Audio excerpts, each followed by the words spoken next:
Cette première cérémonie du jour, riche en couleurs, a consisté à la présentation du projet artistique Histoire des miroirs, conçu conjointement par le professeur Henri Kalama, directeur général de l'Académie des Beaux-Arts de Kinshasa, et le professeur Hans de Wolf de Bridge Université de Bruxelles.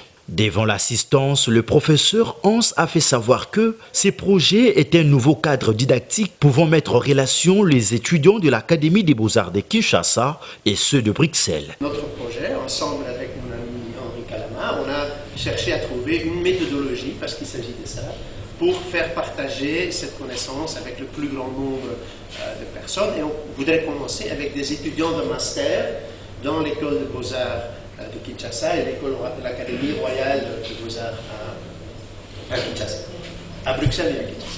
Poursuivant la présentation du projet Histoire de miroir, le professeur Henri Kalama a stipulé que, depuis un temps, il y a déficit d'informations et une lecture biaisée de l'histoire de la République démocratique du Congo et de la Belgique. À cet effet, il était important pour lui et son collègue de mettre en place ces projets qui va permettre une relecture commune et objective de l'histoire qui lie les deux pays. Pour ce faire, ces projets seront matérialisés par les étudiants de l'Académie des Beaux-Arts de Kinshasa et ceux de l'Académie royale de Beaux-Arts de Bruxelles qui vont réaliser les œuvres d'art à Kinshasa et à Bruxelles, traduisant la bonne et vraie histoire belgo-congolaise en collaboration avec les historiens faisant partir du dit projet. Bon, en fait, c'est un projet qui est né entre Kinshasa et Bruxelles, donc notamment avec les professeurs Hans et moi-même.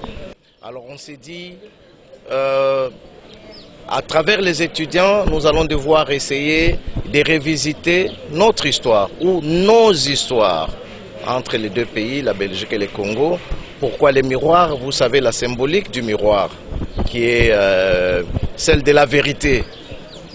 Pourquoi pas ne pas dire des vérités, parce qu'il y a plusieurs vérités. Alors, histoire des miroirs au pluriel, c'est pour revisiter un peu notre histoire ou nos histoires qui sont très souvent tronquées, qui font que nous réfléchissons par procuration.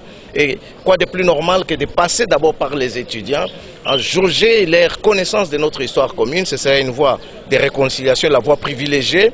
Et en deuxième lieu, faire intervenir les historiens et de Kinshasa et de Bruxelles pour rendre intelligible ou pour restituer dans les contextes les réalisations de ces étudiants artistes. Les historiens prennent parole à partir de ces œuvres-là qui sont réalisées pour aborder peut-être une thématique, une partie de notre histoire qui n'a jamais été abordée, mais qui existe entre, ça pourrait être une vérité ou une fausseté, transmis des générations et du côté belge et du côté congolais. Des échanges fructueux entre ces deux protagonistes du projet Histoire de miroir et l'assistance ont ouvert la porte à la deuxième cérémonie du vernissage de l'exposition Kinshasa Tonga entre futur et poussière. À cette occasion, le directeur général de la plus grande institution d'enseignement d'art de la République démocratique du Congo, le professeur Henri Kalama, a salué la collaboration culturelle qui existe entre la RDC et la Belgique avant le mot du ministre-président du gouvernement de la région de Bruxelles, Rudy Verwoerd, qui à son tour a souligné qu'il est crucial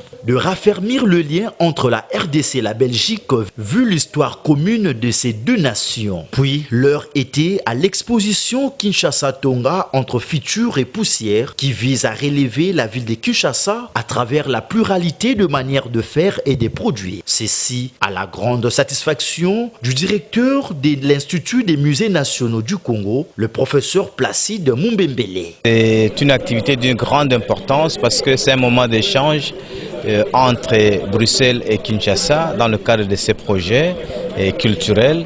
Mais ici, l'Institut des musées nationaux est très présent parce qu'il y a des œuvres d'art de l'Institut qui sont présentées ici au public afin de créer cette collaboration interinstitutionnelle entre l'Académie des Beaux-Arts et l'Institut des musées nationaux du Congo. À encercler et que ces projets polysémiques et multidirectionnels portés par Canal Centre Pompidou traversera le peinture, installation, musique, danse, film et création sonore d'artistes contemporains belges et congolais. Ah, voilà. Merci beaucoup. C'est réalisé par un ancien étudiant de l'Académie des Beaux-Arts.